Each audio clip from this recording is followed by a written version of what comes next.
नमस्कार, कुमाऊं जनसंदेश में आपका स्वागत है। प्रदेश में संस्कृत भाषा को बढ़ावा देने की राज्य सरकार ने पहल शुरू कर दी है। इसके तहत प्रदेश के सभी 13 जिलों में एक एक आदर्श संस्कृत ग्राम घोषित कर दिए गए हैं। प्रत्येक जिले में घोषित इन संस्कृत गांवों में सभी कामकाज और बोलचाल देववाणी संस्कृत में होंगे। इसके लिए संस्कृत प्रशिक्षकों की नियुक्ति भी होगी। घोषित आदर्श संस्कृत ग्रामों में हरिद्वार के बहोदराबाद ब्लॉक का नूरपुर पंजनहेड़ी गाँव शामिल है।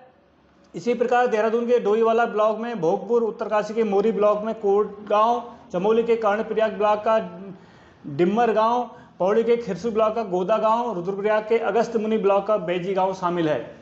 इसी क्रम में टिहरी जिले के प्रतापनगर ब्लॉक में मुखेम, नैनीताल के कोटाबाग ब्लॉक का पांडे गांव, अल्मोड़ा में ताड़ेखेत ब्लॉक का जैती, चंपावत का कारकी, पिथौरागढ़ के मूनाकोट ब्लॉक का उर्ग गाँव, बागेश्वर का शेरी गाँव और उधमसिंह नगर के खटीमा ब्लॉक का नगला तराई गांव को आदर्श संस्कृत ग्राम घोषित किया गया है।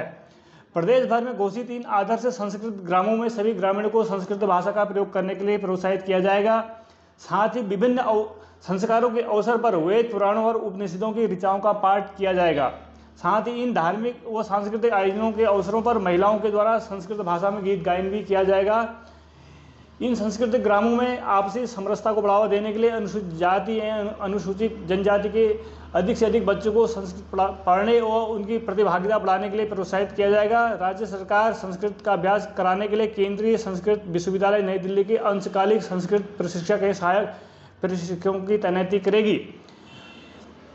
इधर संस्कृत शिक्षा मंत्री डॉक्टर धन सिंह रावत का कहना है कि देववाणी संस्कृत राज्य की द्वितीय राजभाषा है और इसके संरक्षण और संवर्धन के लिए राज्य सरकार ने सभी जनपदों में एक एक आदर्श संस्कृत ग्राम की घोषणा की है। इन गांवों में संस्कृत भाषा को बढ़ावा दिया जाएगा और नई पीढ़ी को संस्कृत के माध्यम से भारतीय दर्शन और ज्ञान परंपरा से जोड़ा जाएगा।